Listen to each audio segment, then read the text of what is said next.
피터 카소비츠 감독의 제이콥의 거짓말이라는 영화가 있습니다. 밀밸리에 사는 살던 로빈 윌리엄스가 주인공으로 나왔던 영화입니다. 1944년에 독일군의 점령하에 폴란드 유태인의 그 게토 지역은 넓다란 담벼락과 철조망이 둘러싸여 있었습니다. 유태인들은 기차에 실려서 수용소로 죽으러 끌려가기 전까지 이곳에서 철저히 격리되는 장소가 이 게토입니다. 여기는 라디오조차 듣지 못하는 철저한 감시 속에서 외부 소식에 목말라 하는 사람들이 모여 있는 것입니다. 이런 상황에서 주인공 제이콥은 바람에 날려 굴러다니는 신문지 한 장을 줍기 위해서 쫓아다니다가 통행금지에 걸리게 됩니다. 통행금지 위반으로 잡혀갔어요. 독일군 사령부까지 끌려간 제이콥은 그곳에서 독일군 라디오 방송을 우연히 듣게 되었습니다. 독일군이 폴란드 접경에서 러시아군을 무찔렀다. 폴란드 접경에 전투가 벌어진 거예요. 불과 400km 밖에서 러시아 군대가 다가왔다는 것을 의미하는 겁니다. 이것은 유태인들에게는 상당히 희망적인 소식이었습니다. 구사일생으로 사형을 면하고 풀려난 제이콥은 이 희망적인 소식을 누군가에게 전해야 된다고 생각을 한 거예요. 근데 그가 돌아온 이 게토에서 그가 목격한 것은 동족들의 비참한 모습뿐이었습니다. 가스실로 끌려가는 사람들, 하루하루의 삶에 지쳐서 자살하는 사람, 무모한 탈출을 꿈꾸는 사람. 근데 제이콥은 이들에게 희망의 소식을 마침내 전하게 됩니다. 400km 밖에 러시아 군대가 진격했어. 근데 이 말은 단 하룻밤 만에 마을 전체 모든 유태인들에게 퍼졌습니다. 그들은 제이콥이 몰래 숨겨놓은 그 라디오를 가지고 있고 확실한 정보를 전하고 있다, 그렇게 믿게 만든 거예요. 이 제이콥은 있지도 않은 라디오에서 들은 최신 뉴스라면서 점점 더 가까워지고 있는 러시아군의 진격 소식을 지어냅니다. 독일군이 패배했다, 미군이 참전했다, 이 종전의 가능성이 열려있다. 거짓말을 했는데 거짓말을 하다가 눈덩이처럼 불어났습니다. 만약에 거짓말이 탄로난다면 얼마나 큰 절망에 사람들이 빠질까요? 근데 이런 걱정이 현실로 나타났습니다. 게슈타포가 라디오의 실체를 찾아서 추적을 시작하고 파국이 다가오는 거예요. 근데 이 영화 이야기의 여러분 초점은 거짓말이 아니에요. 제이콥의 거짓말이 영화 제목이지만 그 거짓말 때문에 많은 사람들이 희망을 가지게 됐다는 사실입니다. 자살하던 사람들이 자살을 멈췄습니다. 삶을 포기했던 사람들이 잠시나마 삶의 의욕을 되찾았습니다. 어딘가 희망을 걸고 있다는 것, 그것은 인간을 낙심과 좌절로부터 일어나게 만드는 거예요. 고난을 이기게 만듭니다. 아픔을 참게 하는 거예요. 삶의 의욕을 불러일으킵니다. 오늘 말씀의 주인공인 아브라함은 희망의 사람이에요. 아브라함이요, 바랄 수 없는 중에 바라고 믿었으니, 오늘 4장 18절을 로마서 말씀을 하고 있습니다. 그가 가진 희망은 보통 희망이 아니었습니다. 바랄 수 없는 것을 바라는 희망이었습니다. 즉 불가능한 현실을 알면서도 가능성을 기대하는 절대적인 희망의 사람입니다. 오늘 우리에게 필요한 것이 바로 이 희망이에요. 바라는 것이 없는 인생은 죽은 것과 마찬가지예요.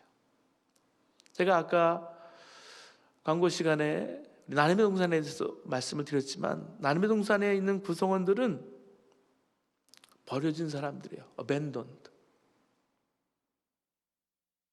여러분, 고아나 버려진 사람들은 희망이 없다고 생각하죠. 또 발달 장애인들이 모여 있어요.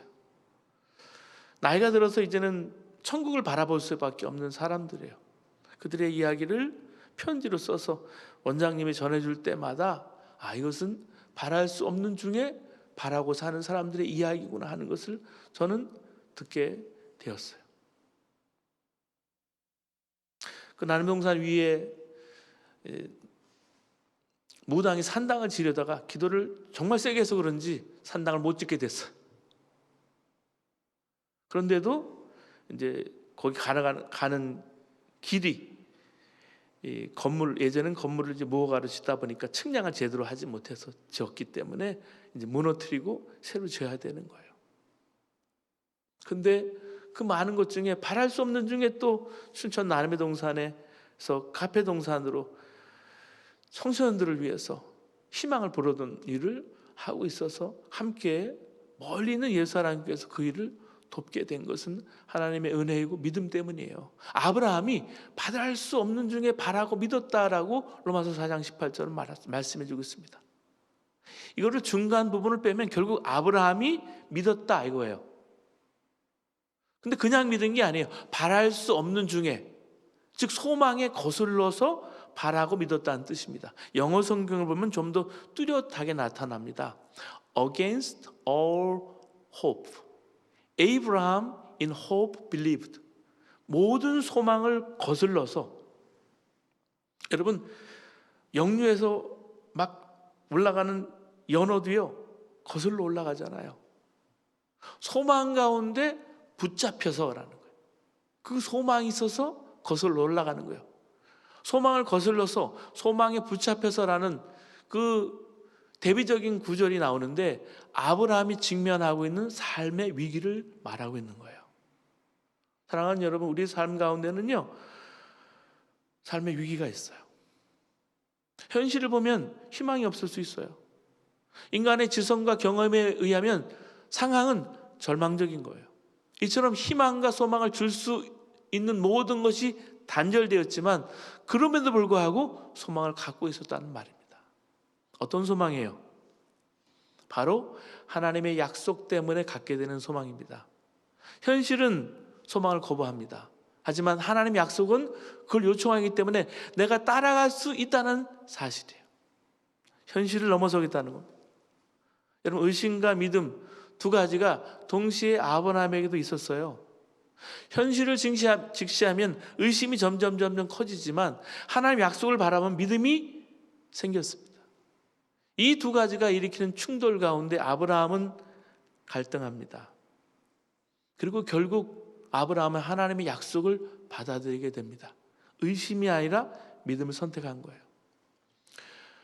여러분, 바울은 믿음으로 의롭다 하심을 얻은 사람이었어요. 그래서 행복한 사람이라고 선언해주고 있습니다. 여러분, 율법을 잘 지켜야 구원받는 게 아니고요, 오직 주 예수를 믿기만 하면 구원받는다는 것은 정말 엄청난 놀라운 십자가의 복음이에요. 모든 사람에게 구원의 문이 활짝 열린 거예요. 여러분, 세상이 다 버린 악한 죄인이라도 구원받을 길이 열려졌다는 사실이에요. 근데 실제로 구원의 놀라운 삶을 사는 이들은 참으로 적은 게 안타까운 현실입니다. 그것은 믿음이 무엇인지 거기에 대해서 혼란이 늘 있기 때문에 그렇습니다. 도대체 믿음이 뭘까요? 어떤 사람은 믿음을 강한 신념이나 긍정적인 생각이라고 여깁니다. 잘 될 거야. 그냥 네거티브하지 않고 그냥 늘 긍정적으로 내가 믿는 것, 잘 될 것이라고 믿고 기도 응답을 믿고 문제가 해결될 것이라고 믿는 것이라고 생각하는 사람도 있어요. 구원에 대해서도 무조건 믿으세요. 구원받았으면 조금 더 의심하지 마세요라고 말합니다. 그것은 믿음을 믿는 것이지 예수를 믿는 게 아니에요.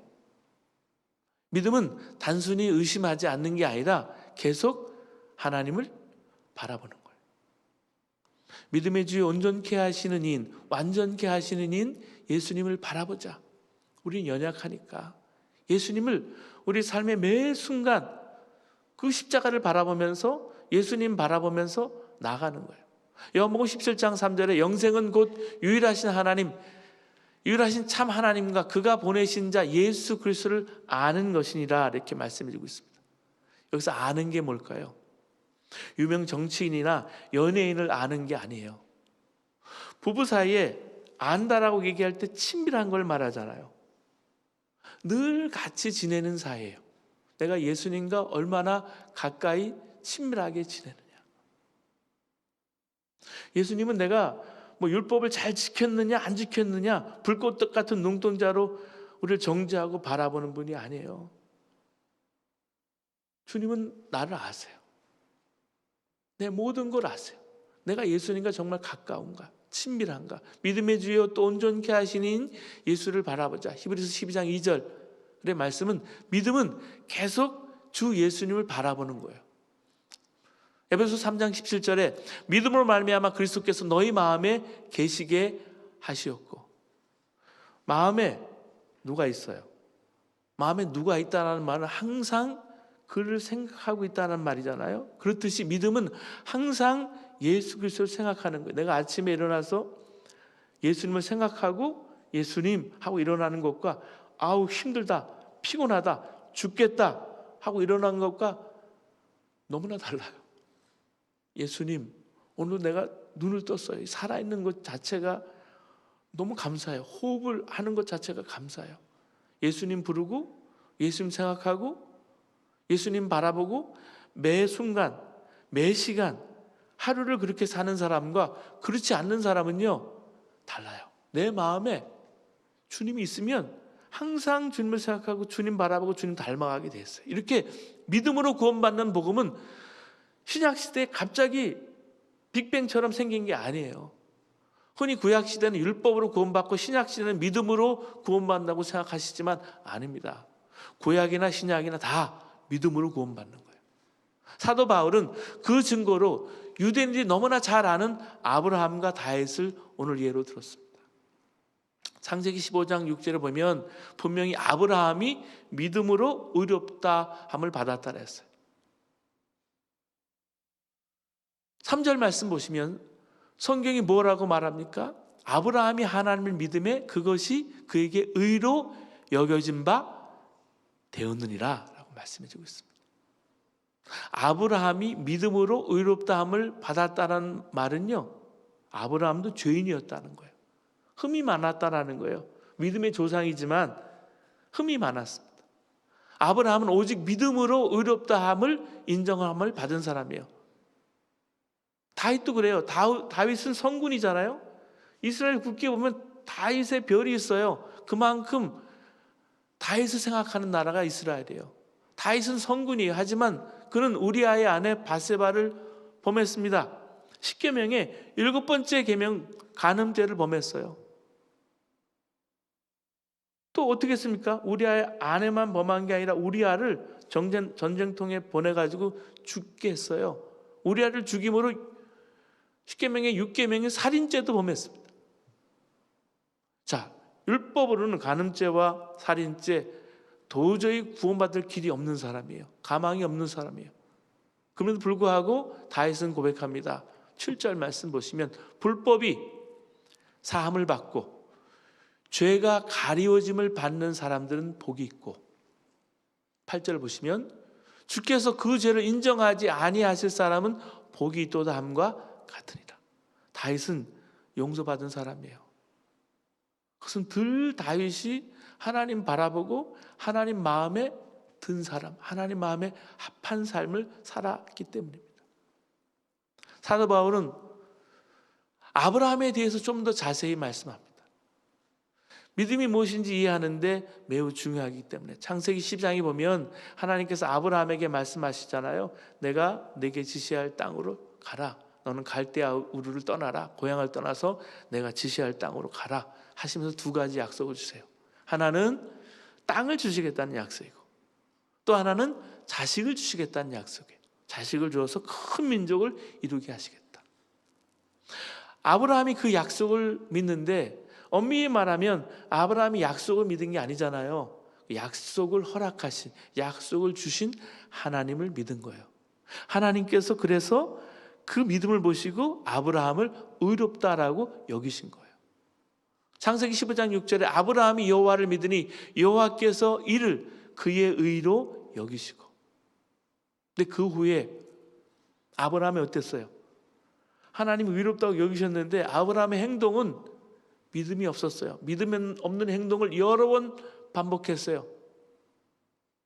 땅을 주신다 그랬잖아요. 그렇지만 흉년이 들 때 하나님이 주신 땅을 버리고 피난 갔다가 어떻게 됐습니까? 아내를 뺏길 뻔했어요.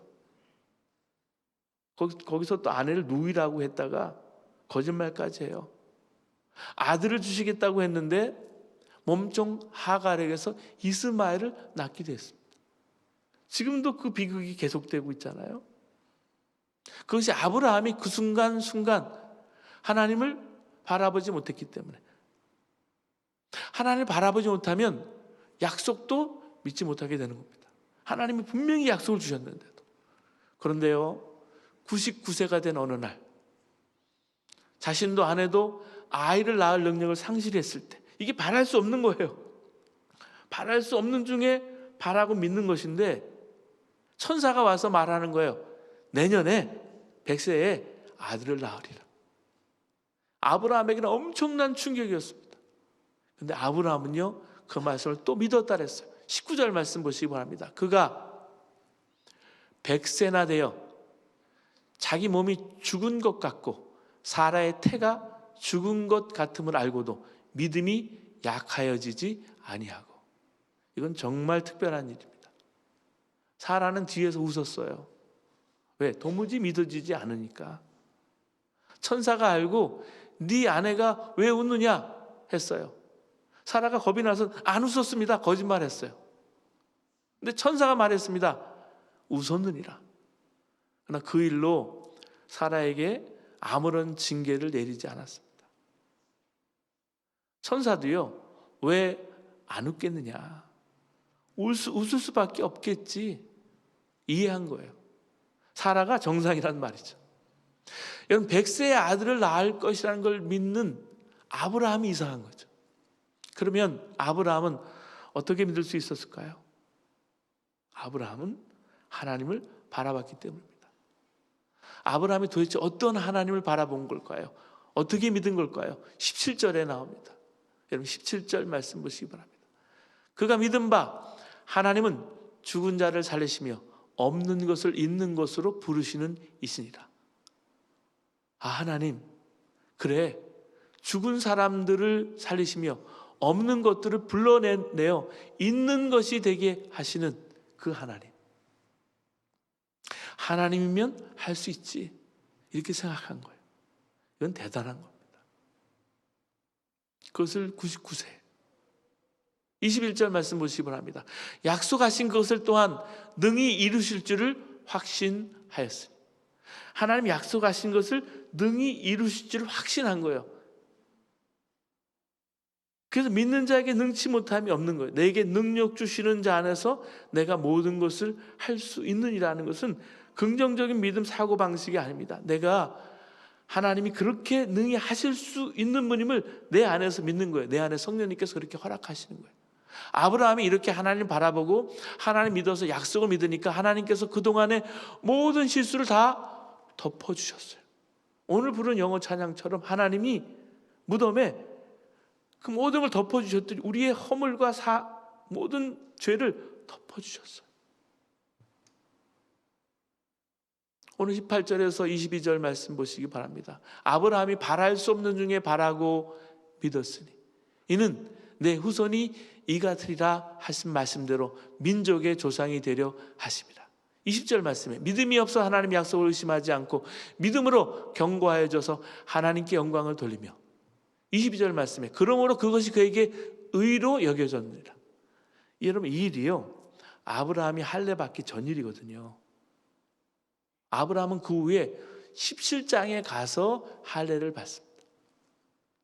사도 바울이 아브라함의 이야기를 이렇게 장하게 했어요. 로마서 4장에. 이렇게 하는 것은 우리가 어떻게 예수를 믿을 것인지 아브라함을 통해서 아브라함을 보고 배우라는 거예요. 23절 말씀 보시기 바랍니다. 그에게 의로 여겨졌다 기록된 것은 아브라함만 위한 것이 아니요. 24절 말씀에 의로 여기심을 받을 우리도 위함이니 곧 예수 우리 주를 죽은 자 가운데 살리신 이를 믿는 자니라.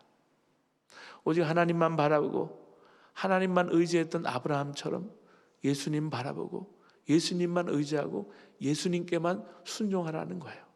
그래서 예수님 한 분만 바라보는 거예요. 예수님 한 분만 바라볼 분이 그분밖에 없는 것처럼 바라보고 믿으라는 얘기예요. 예수님이 여러분의 주님이신 것과 예수님이 여러분 안에 왕으로 계신 것, 그거 하나만으로도 충분한 거예요. 여러분은 예수님이 여러분 안에 거하십니까? 믿음의 사람입니까?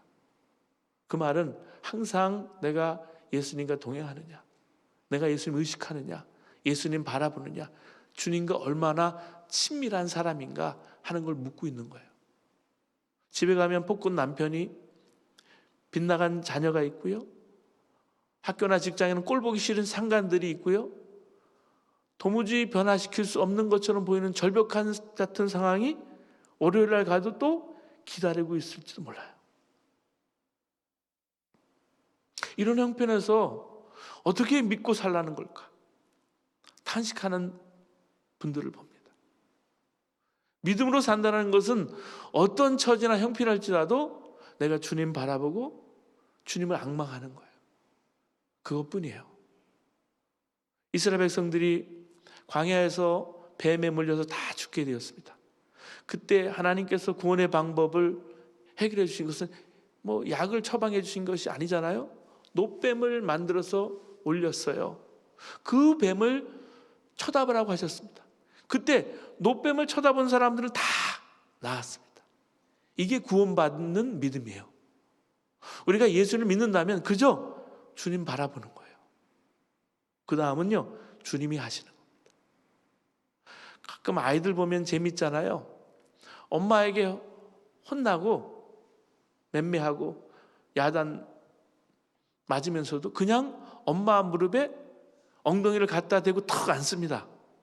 왜? 틀림없이 엄마는 나를 사랑해 줄 거라고 믿는 거예요.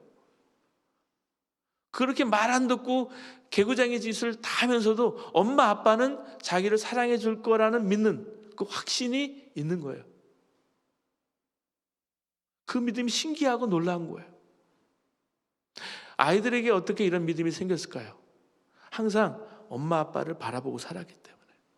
아무리 친엄마라도 같이 살지 않으면요, 내가 네 엄마야 그렇게 해도요, 머리로는 알아들어도요, 안녕하세요 하지만 무릎에 털썩 앉지는 못합니다. 믿음이 안 생기니까. 여러분, 이런 믿음이 있으세요?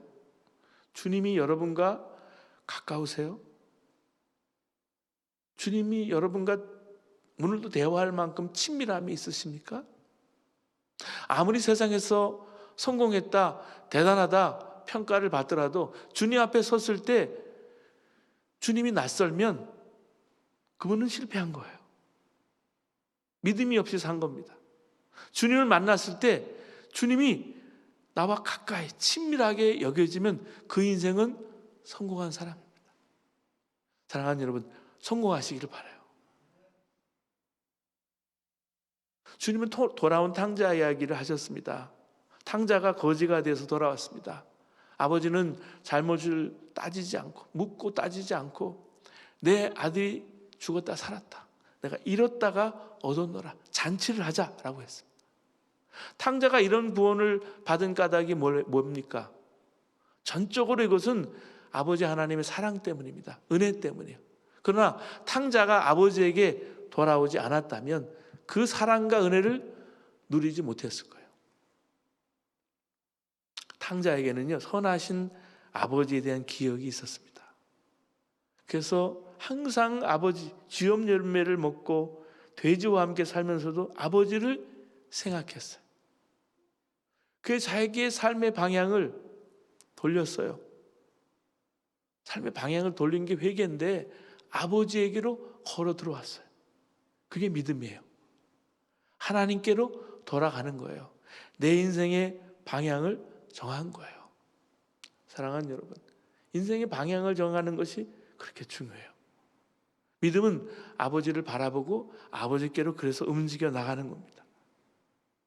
그랬을 때요, 주님이 나를 삶을 이끄신 거예요. 그 다음은 하나님 아버지께서 하시는 거예요.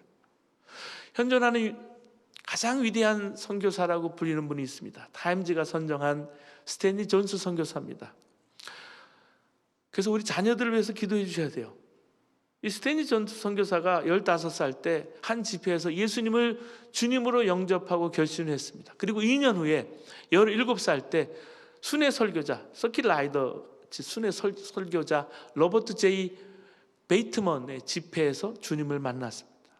스탠리 존슨은 이 부흥의 셋째 날 밤 집회에 참석하기 전에 침대 곁에 무릎을 꿇었습니다.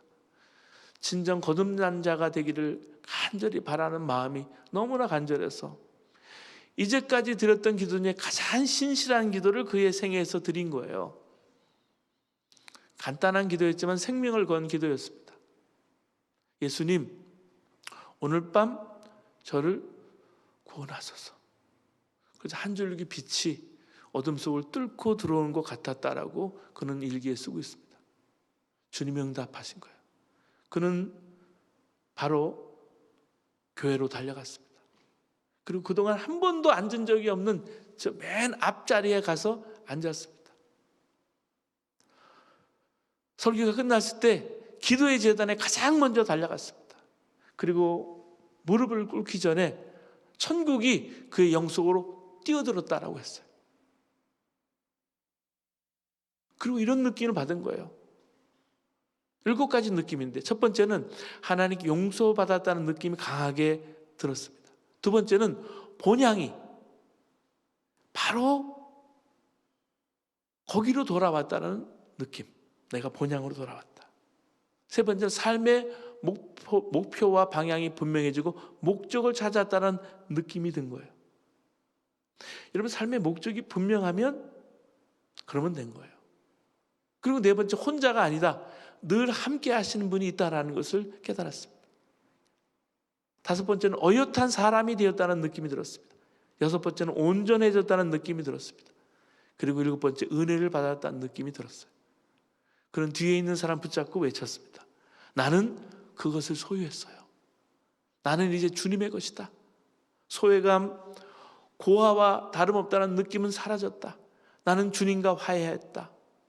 무릎을 펴고 일어나서자 세계를 부둥켜 안고 기쁨을 모든 사람과 함께 나누면서 나의 남은 생을 보내리라고 결심했다. 전에는 꿈에도 꾸지 못했던 일이다. 사랑하는 여러분, 이것이 예수님을 믿는 것입니다. 그래서 예수님을 들어서 아는 것이 아니라 예수님께로 달려가서 예수님께 내 삶을 다 맡기고 예수님만 바라보는 거예요. 이 믿음이요, 진정 구원받은 믿음인 거예요. 그래서 스탠리 존슨은 다들 사춘기를 겪을 17살 나이에 회심이라는 보물을 얻었어요. 그에게는 17살 때 단짝 친구 레스가 있었습니다. 설교자가 헌신자는 나와라 그랬을 때 스탠리 존슨은 친구에게 묻습니다. 레스, 나는 나 자신을 예수 그리스도에게 다 바칠 거야. 너도 그럴 거지? 근데 레스가 대답해요. 아니, 나는 인생을 좀 더 알고 싶어. 그리고 둘은 헤어졌습니다. 30년이 지났어요. 우연처럼 레스를 만납니다. 근데 레스가 도박에 빠져 살고 있는 거예요. 17살 때 같이. 그는 분명히 같은 교회를 다니고 있었습니다. 부흥회도 참석했어요. 근데 그게 믿음이 아니었습니다. 그는 계속 주님을 바라보고 주님께 달려나가는 믿음이 없었던 것입니다. 사랑하는 여러분, 17살이 아니라도 좋습니다. 지금부터라도 주 예수님을 바라보며 주님께 움직여가는 삶을 오늘부터 시작하시기 바랍니다. 그 구원은 단지 예수를 영접할 때만 필요한 게 아니에요. 모든 삶의 영역에서 믿음으로 살아야 합니다. 한 선교사 가족이 아프리카에 사역하고 있었는데 어느 날 어린 아들이 뒤뜰에서 혼자 놀고 있는데 갑자기 아빠가 급한 목소리로 아이를 불렀어요. 얘야, 얼른 땅에 바짝 엎드려라. 그 아이는 대꾸도 하지 않고 즉각 땅에 엎드렸습니다. 자, 이제 내게로 빨리 기어와. 아이는 시키는 대로 기어갔습니다.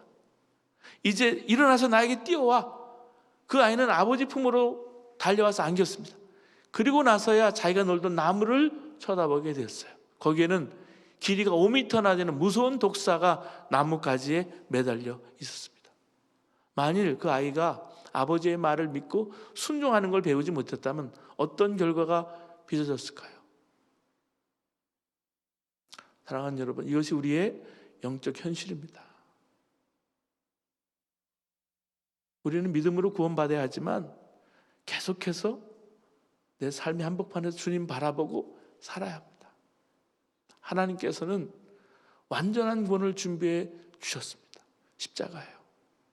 그 십자가에서 내 정과 욕심을 십자가에 못 박혀 죽고 내 안에 계신 예수 부활의 생명으로 살게 해주셨어요.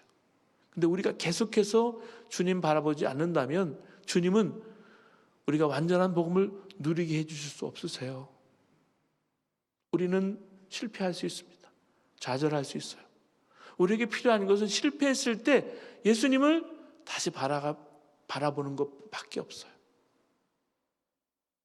근심하고 걱정하는 일이 많습니다. 근데 그 근심조차 내 주님이 나와 함께 하시는 증거임을 깨닫고 계속해서 주님 바라보고 기도하고 나가는 거예요. 착한 일을 내 안에 시작하신 이가 반드시 이루실 것이기 때문에.